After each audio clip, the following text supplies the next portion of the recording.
মূলো এই শীতের দিনে খুব পাওয়া যায় আর খাওয়াও ভালো। মূলো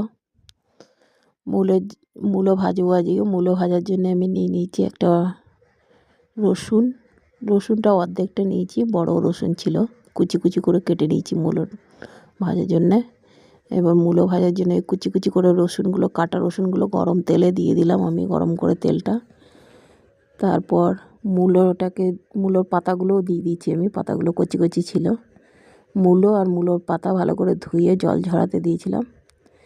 দিয়ে আমি লঙ্কা দিলাম 4-5টা কাঁচা লঙ্কাই খাই, শুকনো লঙ্কা খুবই কম খাই, খেলেই গলা বুক জ্বলে।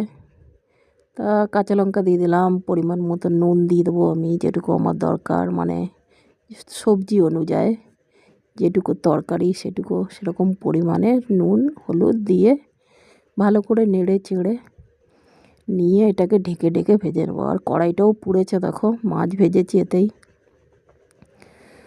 তা নেড়ে চেড়ে ভালো করে, দেখো আবার মূলো কুচিয়েছি, তার মধ্যে আবার এইটা কোথা থেকে এলো কে জানে, এতবার ধুলাম 2-3 বার, চোখে দেখিনি না কি কে জানে।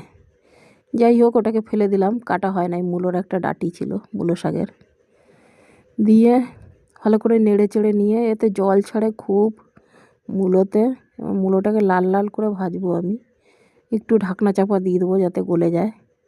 তারপরে আর ঢাকাটাকে খুলে দিয়ে আর করবো না, ঢাকা দেবো না, কেননা যত ঢাকা দেবো তত জল বেরোবে।